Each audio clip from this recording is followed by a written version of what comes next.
Guys, this is a public service announcement. Again, just a PSA para sa lahat ng gustong mag-aral ng legal virtual assistance.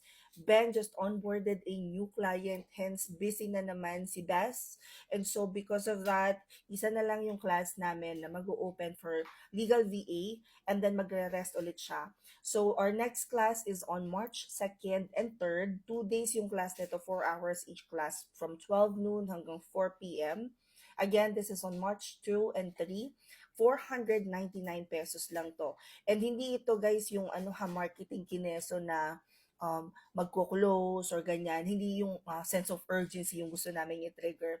Kasi nung time na nag-comment si Jam, sabi niya, saw the link in your bio and noticed that Legal VA is no longer available because whenever yung mga mentors namin walang capacity na mag-mentor for a specific month, kino-close namin yung form. Ganto-ganto po yung nangyari doon sa SMM. Sobrang daming nag-enroll and actually, June na yung start ng class, but feeling ko, i-close na namin yung waitlist for June and July na because ang dami na rin nasa waitlist. So again, hindi namin kayo kinikemerot kimpamfara pagka sinabi namin na magko-close yung class.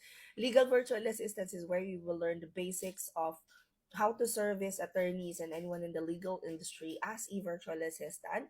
Offline to, most of the time, medyo flexi yung hours unless mapapunta kayo sa position that requires you to be working same hours as your clients.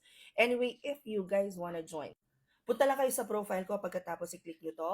Pagkatapos makikita nyo dito sa page na to lahat ng mga free and paid resources na pwede nyong gamitin kung gusto nyo na mag-start na mag-freelancing. But to join the Legal VA class, hanapin nyo open classes, makikita nyo dito 499 Legal Virtual Assistance class. I-click nyo lang yan pagkatapos makikita nyo na yung mismong form para mag-join kayo sa next session.